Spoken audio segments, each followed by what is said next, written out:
Amath Diouf, conseiller technique à la présidence, coordonnateur national des jeunes boucliers de la République, JBR. jërëjëf waa Mindiss TV maa ngi leen di sant bu baax di gërëm ci déplacement bi ngeen def ñëw fii tey suñu kër di wax ne tabaski bi yàlla def na fekk nañ ko ci jàmm ak salaam wax dëgg fa yàlla métti woon na mais yàlla def na ci sutura ñuy profité di baalu àq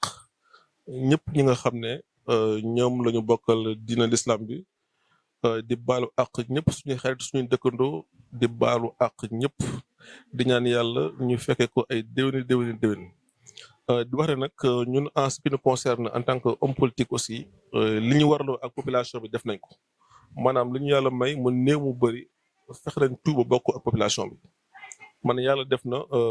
avec le mouvement que je coordonne au plan national mooy les jeunes boucliers. J'ai fait de mon mieux pour accompagner autant que faire se peut mes compagnons, mes camarades de parti pour que ñëpp mën a fêter tabaski bi dans la paix et dans la concorde di remercier ñëpp di sant sama jabar madame Diouf di sant aussi sama xarit un ami d'enfance Demba Gueye qui est un dentiste à l'hôpital CTO ñu gën koo xam hôpital Idrissa Pouye di gërëm sama xarit yi di gërëm ñëpp di leen sant di leen gërëm donc loolu daal laa bëggoon. Voilà, moi je rappelle que à ma qualité de conseiller technique à la présidence je faisais partie des gens qui avaient assisté le dialogue dans son lancement et dans sa fermeture donc lépp fa la fekk di wax ne le Sénégal est un pays de dialogue donc traditionnellement depuis les temps depuis ay Léopold Sédar Senghor depuis ñëpp xam nañ ne ñun suñu identité suñu ADN mooy dialogue toog waxtaan. Et da ngay dégg sa tubaab di wax même les guerres les plus meurtrières finissent autour d'une table donc dialogue bi am na solo wax dëgg fa yàlla c'était une condition sine qua non pour que dëkk bi nekk ci jàmm. Appréciation moo ci am est une appréciation positive comme l'ensemble des Sénégalais j'allais même dire comme les 90% des Sénégalais parce que li fi xewoon au mois de mars 2021 yéen nañu ci lu bari. On a eu presque 14 morts au mois de mars 2021. Nous sentons aussi des gërëm les populations de Fatick et de Matam. Parce que sur le bilan que nous avons reçu de mars 2021 de la Croix-Rouge internationale, il y a eu 14 morts, 600 blessés. Seuls Fatick et Matam n'ont pas encaissé donc de blessés ni de morts. Donc ça veut dire que Fatick ak Matam bokkuñ ci xeex bi mosuñ cee bokk. Li xew aussi au 1er juin et au 2 juin suite au jugement de monsieur Ousmane Sonko lu ñuy naqarlu la lu ñuy méttitlu la parce que fukki sénégalais ak juróom-benn ñàkk nañ seen bakkan te loolu vraiment nekkul loo xam ne lu ñu neex la di wax ne loolu yëpp pour mu dakk loolu yëpp pour mu bañ a jaxasoo ci suñu xel ak suñu xalaat mooy il faut que sénégalais yi nga xam ne dëkk jàmm la ñu toog waxtaan comme ni ko njiitu réew mi ñu defee parce que je rappelle que njiitu réew bi depuis le mois de mai plutôt 2016 il a institué le 28 mai comme journée nationale du dialogue donc mu nekk ne journée boo xam ne saa bu jotee rek Sénégal seen xel day jëm ci toog waxtaan autour de l'essentiel dialogue nag boo ko déggee ñuy wax c'est pas un dialogue politique tout court dialogue c'est un dialogue national mooy toog waxtaan échanger sur plusieurs questions yi nga xam ne ñoo concerné le pays mooy koom-koom bi nu muy doxee njàng mi nu muy demee politique bi aussi ci la bokk politique bi nu muy doxee ressources yi nga xam ne aussi moom la Sénégal am muy pétrole di gaz aussi nan lañ ko war a mun a utiliser pour mu amal njëriñ askan wi donc dialogue bi ça tourne autour de tous ces points là mais daf fekk ne rek la question politique est la question centrale du dialogue parce que acteurs politiques yi ñoo ci gën a bari te ñoo gën a bari ay xumbute ba tax na bu ñuy wax da ngay dégg ñu naan dialogue politique mais en réalité au départ il y avait 50 points pour le dialogue national pour le dialogue politique il y a eu comment dirais-je encore il y a eu 16 points de discussion et sur les 16 points de discussion pratiquement 14 yëpp am nañ ci ay consensus yu am solo yu doy waar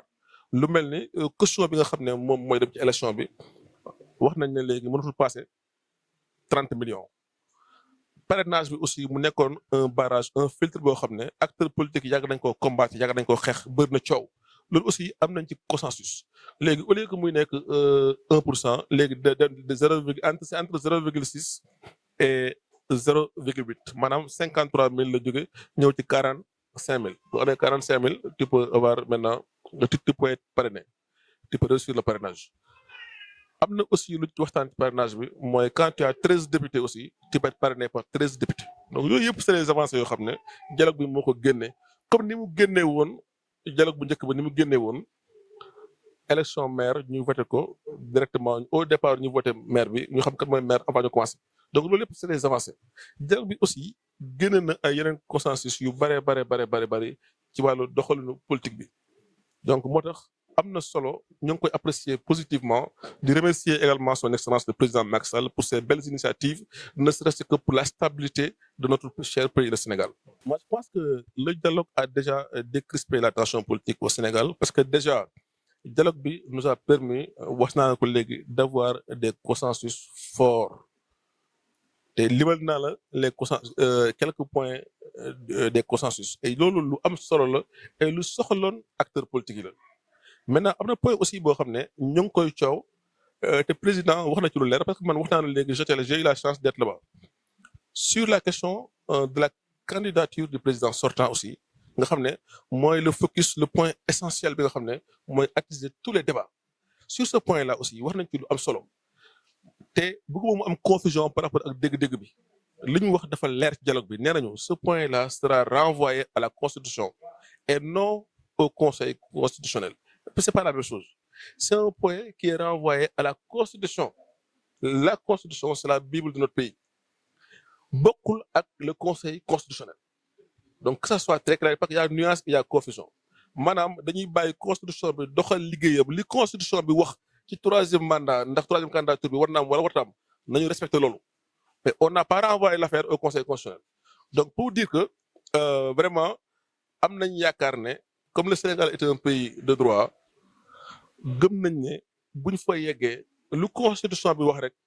na ci ñëpp ànd loolu d'accord nañ ci ñëpp d'accord nañ ne buñ fa yeggee lu constitution bi wax ci troisième candidature bi na ko ñëpp acteurs politiques yëpp àndandoo d'accord ci te loolu lu am solo la ci fi ñu jëm. wax naa la aussi am naa yaakaar comme yeneen Sénégalais yi à plus de 200% que dialogue bi andi na apaisement ci situation ak tension politique bi. La preuve, depuis que le camarade Ousmane Sonko a été jugé et placé chez lui depuis lors, le pays est stable. Nit ñaa ngi waxtaan te waxtaan bi jur na dara mais je rappelle que c'est le président Macky Sall qui décide. Tout ce qui a été arrêté au dialogue reste des propositions. Macky Sall, le président, est la seule personne habilitée à prendre des décisions par rapport aux différents points arrêtés en termes de propositions. Donc, une proposition n'est pas une décision. Donc, là aussi, que ça soit très clair. Donc, on a le président Macky Sall le libre cours de décider par rapport aux différents points arrêtés dans ce dialogue. Mais à l'heure solo nak moy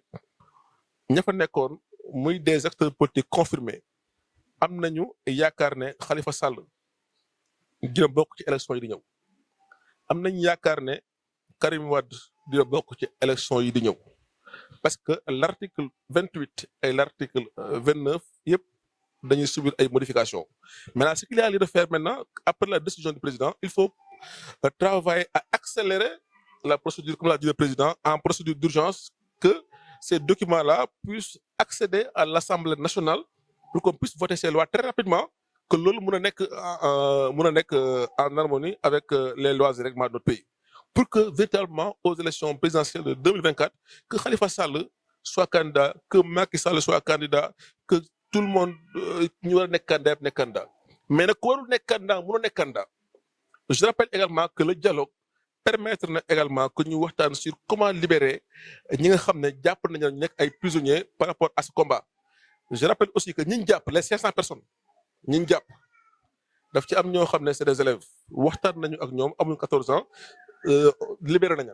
donc on a appelé les civilement responsables delloo leen seen i doom ñu dem cour de seen jàng mais les gens qui ont commis des actes de terrorisme le président a été clair sur cette question-là clair et rigoureux catégorique également le président a dit clairement que ñooñu amul kenn kuñ ci bàyyi képp ki nga xam ne jàpp nañ la nga doon poser un acte terroriste de yoon na dal sa kaw donc nañ la juger fi ñu la war a jaarale dañ fa jaarale si ça doit être flagrant délit fu ñu la war a jaarale nañ la fa jaarale ba yoon def liggéeyam parce que le combat du 1er et du 2 juin dafa rax le ministre de l'Intérieur l'a dit et il a raison. Il y a des gens qui ont voulu attaquer notre pays, le Sénégal. Et ils ont été identifiés. Donc, loolu lu am la ku koy wéri da nga xamul lu xew mais nag képp kuy ñaan yàlla Sénégal tàkk wala Sénégal am guerre da fekk da nga xam fekk na xamoo luy guerre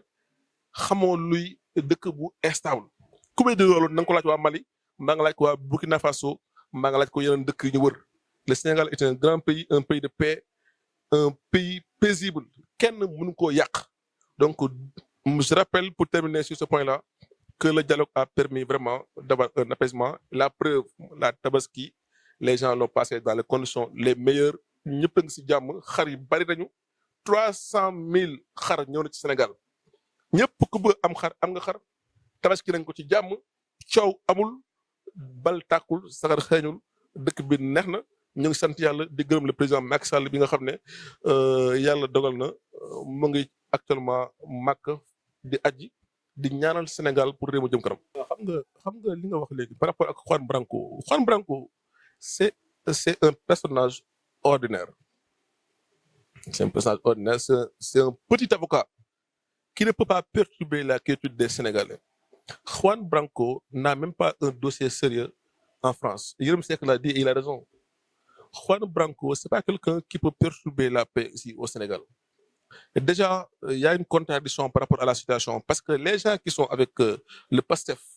je prends l'exemple de Guy Marius Sagna qui a son mouvement qui s'appelle France Frappe, France Dégage. Mais comment on peut dire France dégage le matin, le soir, on fait appel à un avocat français pour défendre le dossier. C'est contradictoire. Donc, il faut le ministre des Forces armées, qui était un des piliers essentiels de la CPI, le ministre des Affaires étrangères, avocat de surcroît, le CPI, donc Juan Branco n'est pas habilité à saisir la CPI au nom de qui que ce soit pour que dara mun faa xew par rapport au Sénégal. Et puis Sénégal dafa fi loo xam ne sax mën nañu ko yóbbu ci CPI. CPI c'est du sérieux. Laurent Gbagbo moo fa mos a dem Jean-Pierre Bemba moo fa dem ak ñi nga xam ne ñoo commettre des crimes de guerre ou des choses yoo xam ne vraiment ça dépasse l'entendement. Sénégal nekk niveau boobu. Nous xeeb nag di nga xam ne ñoo fi génn àdduna en termes de personnes mais en réalité le Sénégal n'est pas dans une guerre ou bien comme le Rwanda le fi xewoon en 94 c'est pas ça. Le Sénégal est dans un processus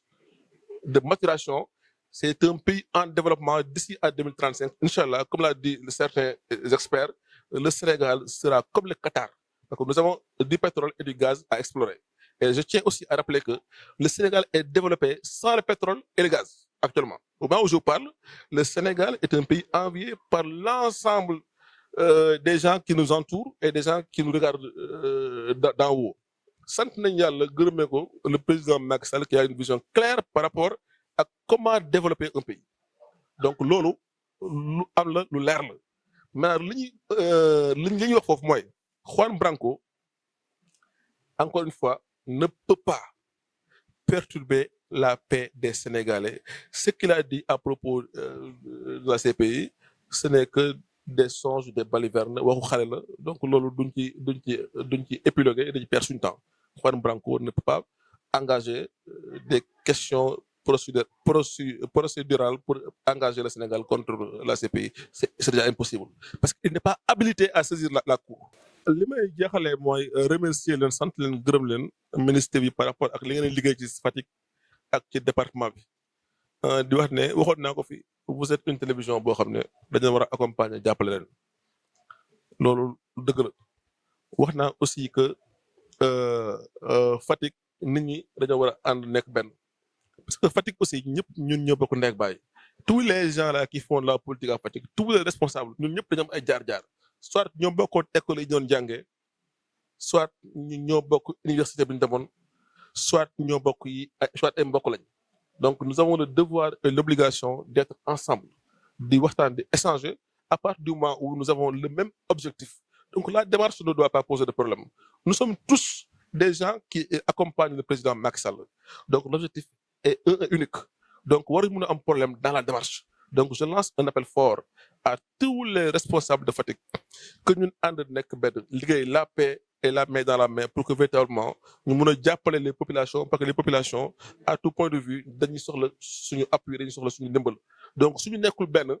du ñu mën a jàppale. Il faut que ñu nekk benn non seulement jàppale population bi mais aussi jàppale dëkk bi nga xam ne mooy Fatick. Loolu daal laay jeexalee di remercier ñëpp di leen wax ne vraiment bonne fête à tous et à toutes.